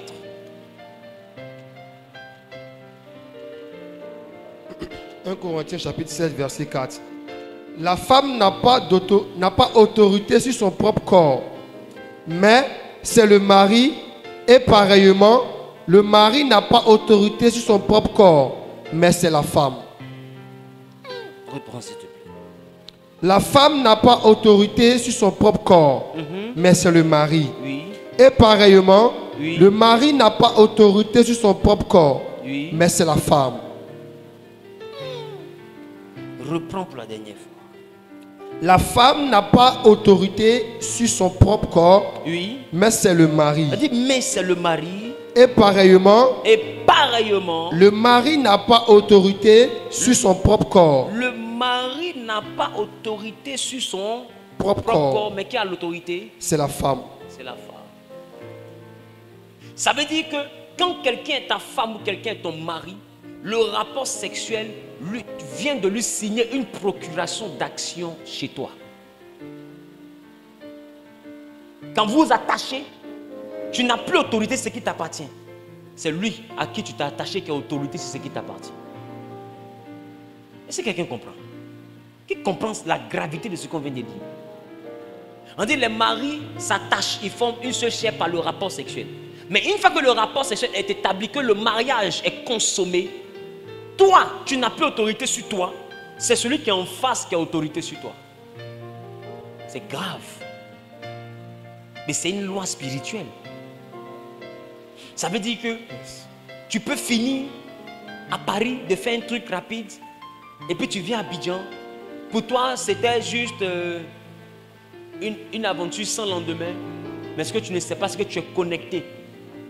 Et ça donne le droit à un magicien quelque part qui a autorité sur l'âme désormais que tu transportes d'agir. Or toi, tu ne sais pas qu'on peut agir sur l'âme. Donc, qu'est-ce que toi tu fais? Toi, tu subis lui son action. Or, normalement, tu as aussi une autorité que tu dois pouvoir appliquer. Mais comme toi, tu ne maîtrises pas ton côté, et que lui maîtrise son côté, qui abuse? Qui boit? Qui comprend ce que j'essaie de lui dire? Les gars, beaucoup parmi vous avaient été vampirisés. Beaucoup. Aïe, aïe, aïe, aïe, aïe. Bon, je ne sais pas si je parle à quelqu'un. Est-ce que je parle à quelqu'un? Donc, si nous allons sur ce que nous sommes en train de dire, la Bible nous dit dans le livre des Proverbes, la Bible ne va pas vers le chemin de la femme prostituée, la femme étrangère. La Bible de peur que même tes jours se raccourcissent, de peur que ton pain ne soit mangé dans la maison d'un homme cruel. Mais attends, dis-moi, comment c'est possible? Comment on fait pour aller avec une personne et ton pain est mangé ailleurs? Dis-moi, comment c'est possible? Regarde ton bâtiment, mais comment c'est possible? Comment c'est possible? Ça veut dire que le rapport sexuel donne accès au produit de ton travail. Regarde comment c'est grave. C'est-à-dire que tu peux être en train de transpirer ici et quelqu'un mange le pain ailleurs. Pose la main sur la poitrine, dis avec moi, je refuse ça. Et les babes commencent à parler à Dieu.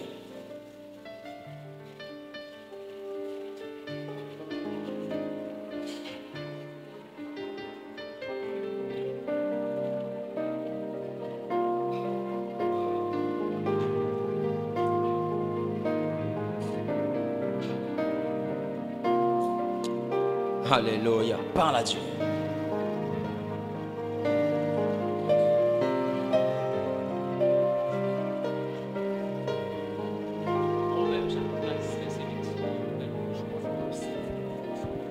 Vas-y.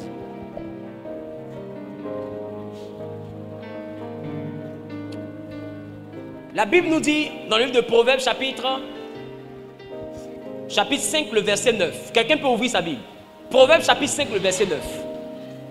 Ah, j'aime la parole de Dieu. J'aime la parole de Dieu. Qui aime la parole de Dieu?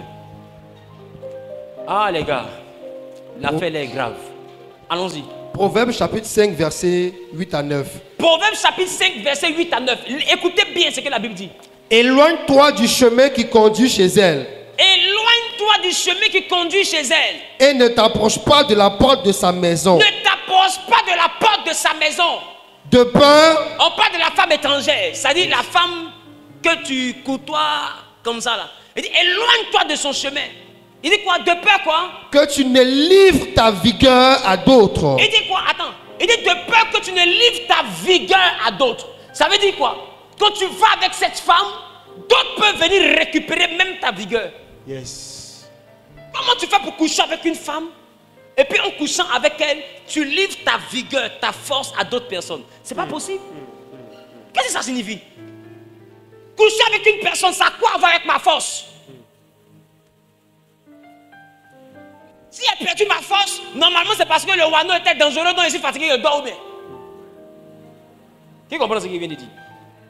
Mais il dit c'est pas fatigue de j'ai fini là. Non. Ta vigueur peut être livrée à d'autres personnes. Mais normalement c'est si fatigué que je dors parce que c'était vraiment trop chaud. Est-ce qu'il a donné ma force à quelqu'un? Mais ici on dit ta vigueur sera livrée à d'autres. C'est que quoi? Il y a transfert de force. Comment je fais pour coucher avec une personne et puis quelqu'un d'autre bénéficie de ma force? Vous ne voyez pas que même vos vies, vos jours peuvent se raccourcir par un rapport sexuel. Quelqu'un peut prendre ta longévité. Quelqu'un peut changer ta santé et son cancer à partir d'un rapport avec une femme que lui il a connue.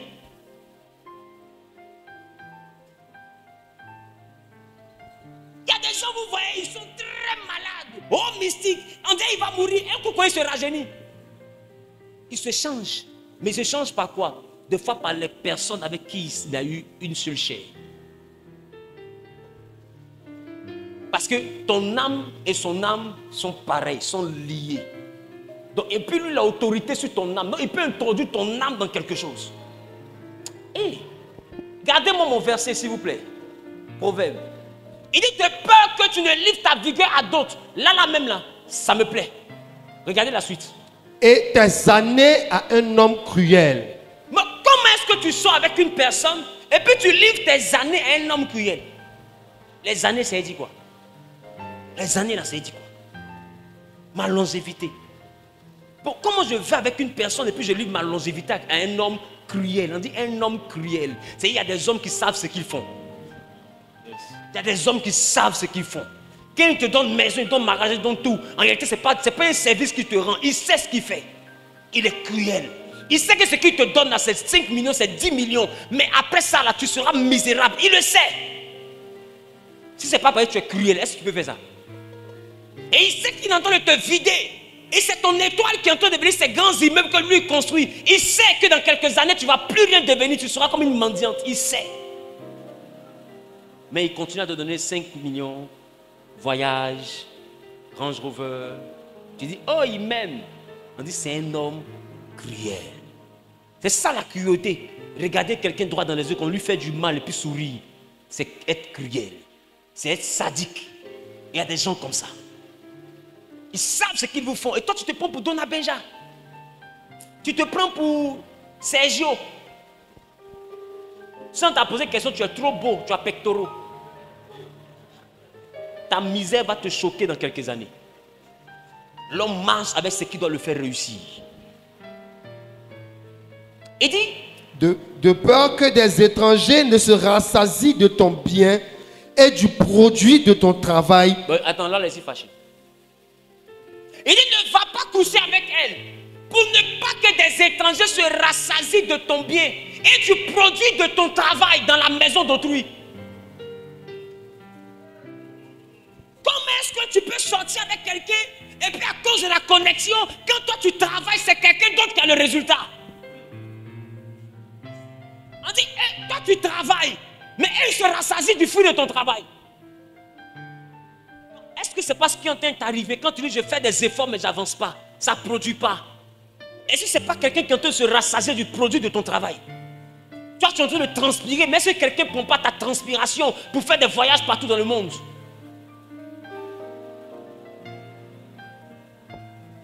Tu dis je travaille, je ne vais pas devant, je ne vais pas derrière. Est-ce que quelqu'un ne t'a pas vampirisé et ne se rassasie pas du produit de ton travail? Et c'est toi qui transpires. Tu es sous la pluie, le soleil, tu te bats, tu te débats, mais rien. Il dit que quelqu'un peut se rassasier du produit de ton travail, dans la maison d'autrui. Toi, tes enfants sont dans EPP Kankankura, et puis lui, ses enfants sont dans les meilleures écoles américaines. Or, c'est ton étoile qui finance la scolarité de ses enfants.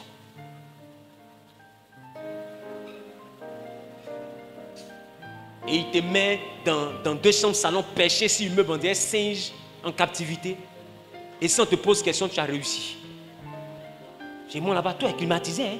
J'ai ma petite voiture, je ne suis plus comme avant. Tu es vrai, Gaou vit à l'aise. Toi, Gaou vit à l'aise. Reste sur immeuble, il ne faut pas descendre. Reste sur immeuble. Il tourne jusqu'à il vient, il fait un coup, il voyage. Ah mon Seigneur, il est tout le temps parti. Jusqu'à j'ai le temps de le tromper. Pour toi, tu es intelligente. Rendez-vous dans quelques années. Quelqu'un peut se rassasier de ton étoile. Et toi, tu plaisantes avec. La mystique de la sexualité, c'est grave. Poursuis. De peur que tu ne gémisses près de ta faim, quand ta chair et ton corps se consumeront. Hein? Regarde, ça s'aggrave. Au moment où il pensait qu'ils allaient annoncer bonne nouvelle. On dit maintenant tu vas gémir près de ta faim. Tu es là et puis toute ta vie est regret. Tu gémis, tu soupires, tu souffres dans ta chair. Parce que tout le monde a réussi sauf toi. Donc quand Jésus te dit de te sanctifier, c'est parce qu'il sait que tu n'es pas assez sage, ni mature pour protéger l'étoile. Il te dit, il faut te garder de faire ça. Il sait de quoi il te parle. Donc, quand tu fais là, ce n'est pas lui, tu fais du mal.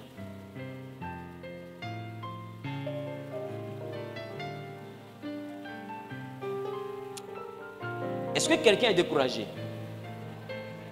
Si tu es découragé, lève la main. Félicitations. Vive le découragement.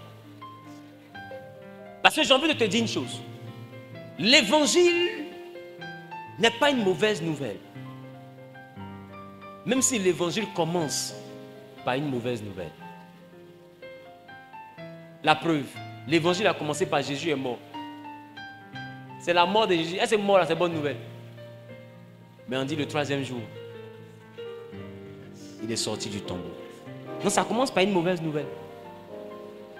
Voilà pourquoi il dit l'Esprit du Seigneur est sur moi car il m'a oint pour annoncer la bonne nouvelle aux malheureux. C'est parce qu'ils sont malheureux, il y a quelque chose qui les met dans un malheur que l'évangile arrive.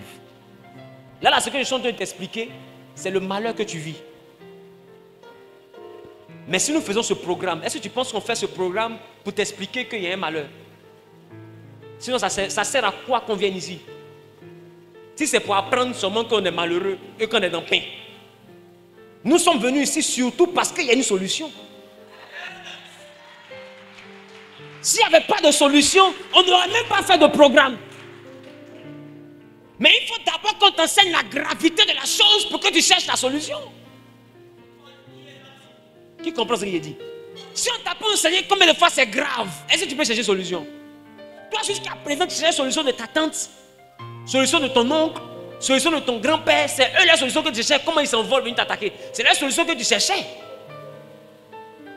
Mais tu n'as jamais cherché solution de Benjueli.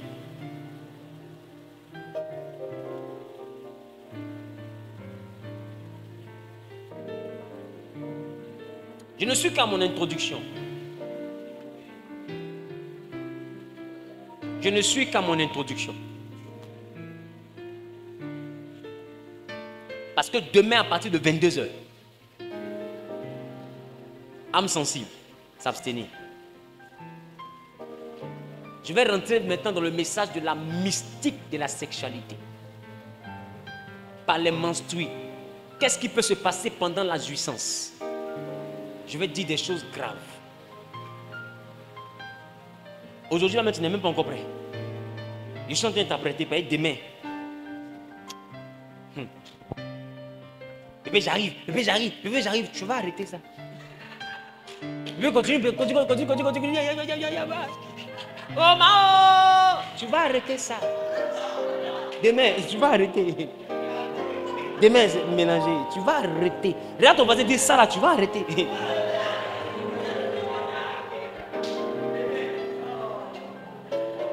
La Bible dit, il n'est pas permis à un homme de répudier sa femme, sauf en cas d'infidélité. C'est pourquoi ceux qui disent que le divorce n'est pas de Dieu condamnent l'humanité. Parce que si le mariage n'est pas à la mairie, qu'à chaque fois qu'un homme sort avec une femme, c'est un mariage. S'il n'a pas la capacité de divorcer, il reste uni à plusieurs femmes pour la vie. Vous parlez de divorce n'est pas biblique parce que vous avez une définition du mariage. Mais et la définition que je viens de donner, on fait quoi? On divorce ou on ne divorce pas? Les 300 mariages que tu as, on fait quoi? On divorce ou on ne divorce pas? Bon. Il faut savoir ce que c'est que le mariage pour comprendre ce que c'est que le divorce.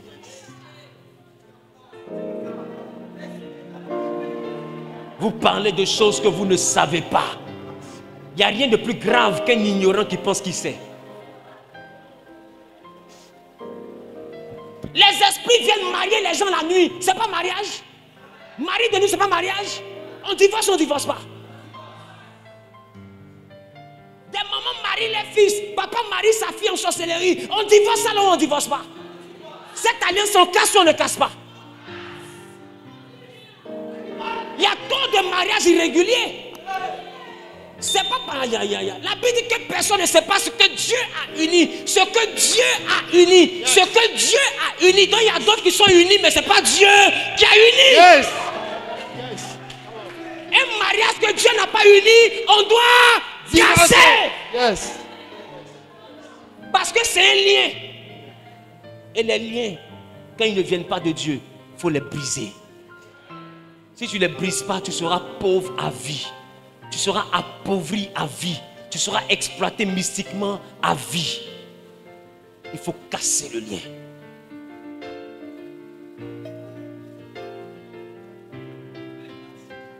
Rendez-vous demain soir. Allez dormir ça. Rendez-vous demain. On se voit demain à 22h.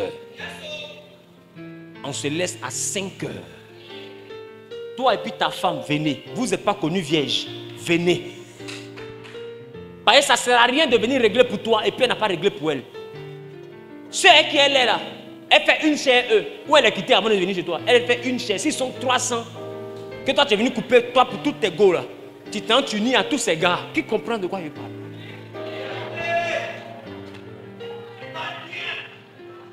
Je vais aller même plus loin. Est-ce que vous savez que l'homosexualité tire sa source de l'infidélité?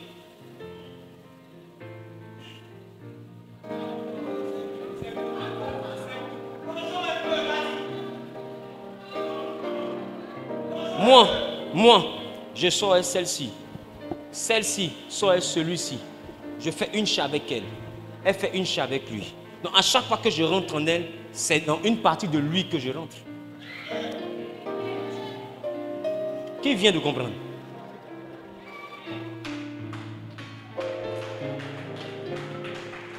Et si dans l'invisible, je commence à rentrer en lui dans l'invisible, tout ce qui est invisible finit par devenir visible. Yes. Donc physiquement, c'est normal que des hommes soient attirés par d'autres hommes. Parce que par l'entremise des femmes, ces hommes sont déjà connectés spirituellement.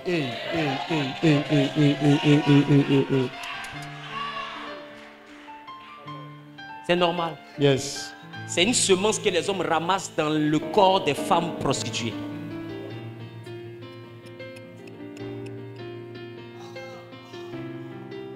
Rendez-vous demain. Il y a trop à dire, les gars. Il y a trop à dire. Qui comprend? Rendez-vous demain à partir de 22h. Viens avec ta bouteille d'huile d'olive. Toi-même achète ta bouteille. Nous, on ne vend pas huile ici. Donc, prends une bouteille neuve et puis viens. Si tu as un fiancé, tu as une fiancée, tu as ta femme, tu as ton mari, va le chercher. Tu dis, ce n'est pas ton église. Le pasteur mince là, lui-même, il ne te veut pas comme fidèle. Mais viens, il va nous aider la nuit là. On va repartir chez nous. Qui me comprend? Et puis, on va travailler. Et quand on va finir, je vais donner les directives. Et chacun va les appliquer. Quand on finit ça là, si tu veux retourner dans ton église, si tu n'as pas d'église que tu es resté ici, tu restes ici. Mais tu es libre. Mais au moins, tu auras accompli le but pour lequel Jésus a permis que tu viennes. C'est pourquoi où je suis là. Ceux qui me connaissent savent. Chaque année, moi, je monte. Chaque année, je monte. Que ce soit financièrement, matériellement, chaque année, il n'y a pas une année où je suis descendu. Chaque année, je monte. Pourquoi? Parce que je connais l'importance des choses spirituelles. Je sais comment restaurer l'étoile. Je sais comment travailler pour que ce que Dieu a mis en moi s'exprime. Et il y a des gens, ils sont là, non, c'est mystique, c'est mystique. Hey! Qu'est-ce qu'il y a? C'est mystérieux, c'est pas mystique. Donc viens, on va t'expliquer comment c'est possible. C'est possible. Une personne, normalement, après chaque épreuve, tu dois monter. Parce que l'épreuve, c'est un examen qui t'envoie en classe supérieure. Donc comment toi, toutes les épreuves te gardent au CP2? Tu n'as pas compris qu'il y a un problème? Quand tu as ton école, là, ça finit au CE2. Tu dois monter. Dieu t'éprouve, tu souffres. Après la souffrance, il n'y a pas de gloire. C'est que la gloire passe ailleurs. Parce que Dieu éprouve avant de bénir. Mais toi, il t'éprouve, tu ne vois pas la bénédiction. Tu ne vois pas que c'est toi qui prends le côté épreuve et puis quelqu'un mange le côté bénédiction. Toutes les souffrances que tu as traversées là, avaient pour but de te lever. Mais l'élévation est passée où? Tu as juste gardé les souvenirs de la souffrance et les marques de la souffrance.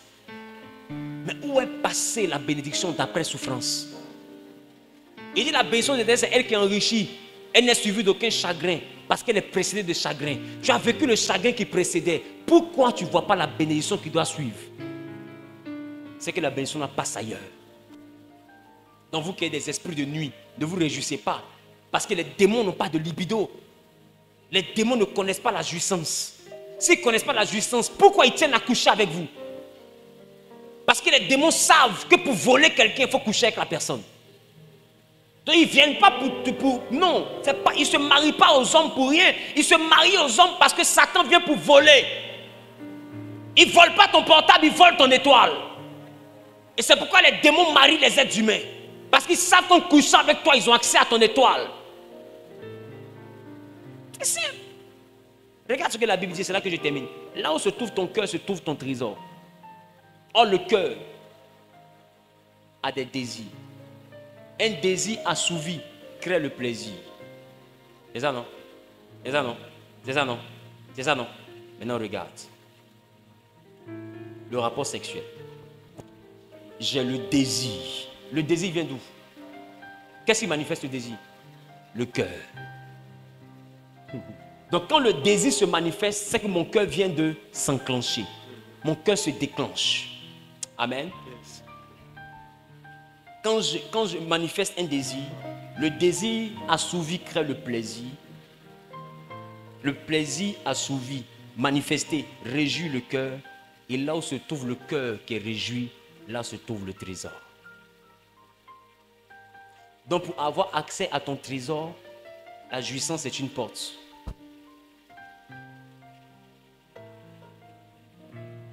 C'est pourquoi toi qui es assis seul, et puis tu te masturbes jusqu'à atteindre l'extase, tu ouvres ton trésor, mais à qui?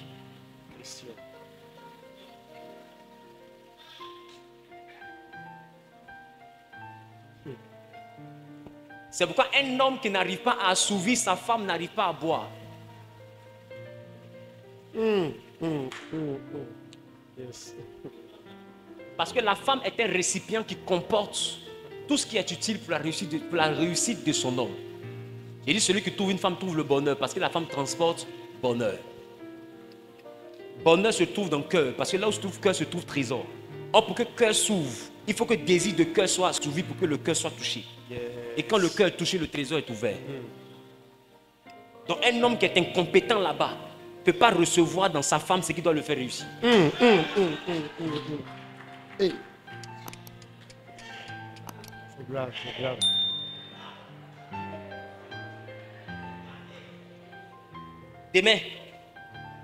Demain, vous allez me chasser. Demain.